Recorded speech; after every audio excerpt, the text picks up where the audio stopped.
Bonjour, la question de la semaine est d'Inès. On nous encourage d'entreprendre, mais personnellement, je n'ai pas de capital pour commencer un projet. Que dois-je faire? Voici un point de départ. Lancez-vous dans la prestation de services.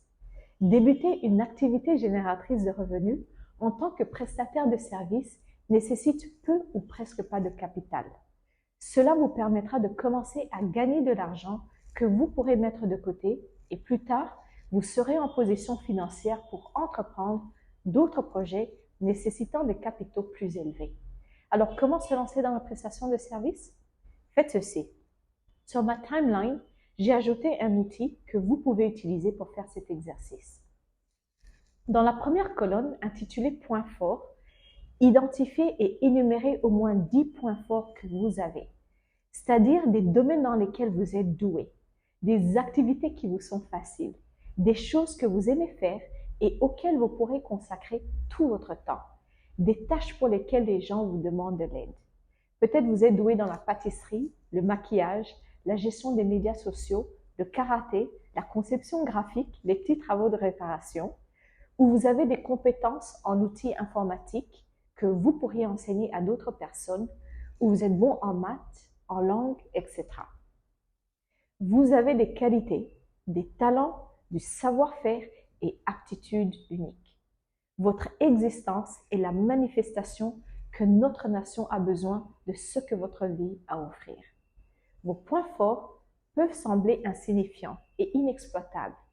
La réalité est qu'il existe des individus et organisations qui ont besoin de votre savoir-faire ou des aptitudes uniques que vous possédez. En plus, vous êtes capable de monétiser vos aptitudes uniques, ce qui m'amène à la prochaine rubrique. Pour chacun de vos points forts que vous avez identifiés, réfléchissez longuement à qui vous pouvez cibler. Quel groupe de personnes pourrait avoir besoin de cette aptitude? Décrivez-les autant que possible. Ne laissez pas une faible estime de soi vous amener à croire que personne n'a besoin de vos aptitudes ou de vos points forts. Après avoir identifié le groupe cible correspondant à chacun de vos points forts, analysez les données et décidez dans quel AGR vous pouvez vous lancer. Quelle activité vous semble la plus intéressante et la plus lucrative? Et pour le point fort que vous avez choisi, demandez-vous, comment puis-je atteindre ce groupe cible?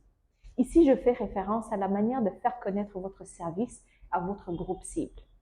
Identifiez les canaux de communication les plus efficaces pour atteindre ce segment. Enfin, notez les démarches et les actions que vous devez entreprendre pour lancer votre AGR. Si cette dernière vous donne un bon pressentiment et vous semble lucrative, lancez-vous. Ne laissez pas la peur vous persuader que vous allez échouer. Ne laissez pas la peur vous convaincre que vous n'êtes pas capable ou que vous n'êtes pas assez qualifié. Lancez-vous. Vous pouvez le faire.